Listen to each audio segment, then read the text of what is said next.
పాలనలో చాలా అరాచకాలు జరిగినాయి అని మీరు అన్నారు. అంటే మీరు అధికారంలోకి వచ్చిన తర్వాత సినిమా చూపిస్తామని కూడా మీరే అన్నారు. అంటే మీరు అధికారంలోకి వచ్చిన తర్వాత అరాచకాలు చేస్తామంటున్నారా?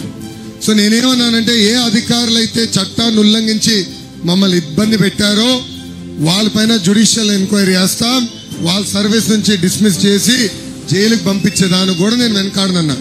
నాది కక్ష సాధింపు కాదు, న్యాయబద్ధంగా ఎవరైతే తప్పు చేశారో వాళ్ళని ఉపేక్షించకూడదనేది నా నినాదం. రాజ్యాంగం కాపాడాల్సిన బాధ్యత కొంతమందికి రాజ్యాంగం ఇచ్చింది. అలాంటి వ్యక్తులే రాజ్యాంగాన్ని ఉల్లంఘిస్తే ఇంకా రేపు మన భవిష్యత్ ఏమవుతుందో ఒక్కసారి ఆలోచించాలి. I will follow the due process of the law. So చట్టాన్ని పాటించి జ్యుడిషియల్ ఎంక్వైరీ చేసి వాళ్ళపైన కఠినమైన చర్యలు తీసుకునే బాధ్యత మేము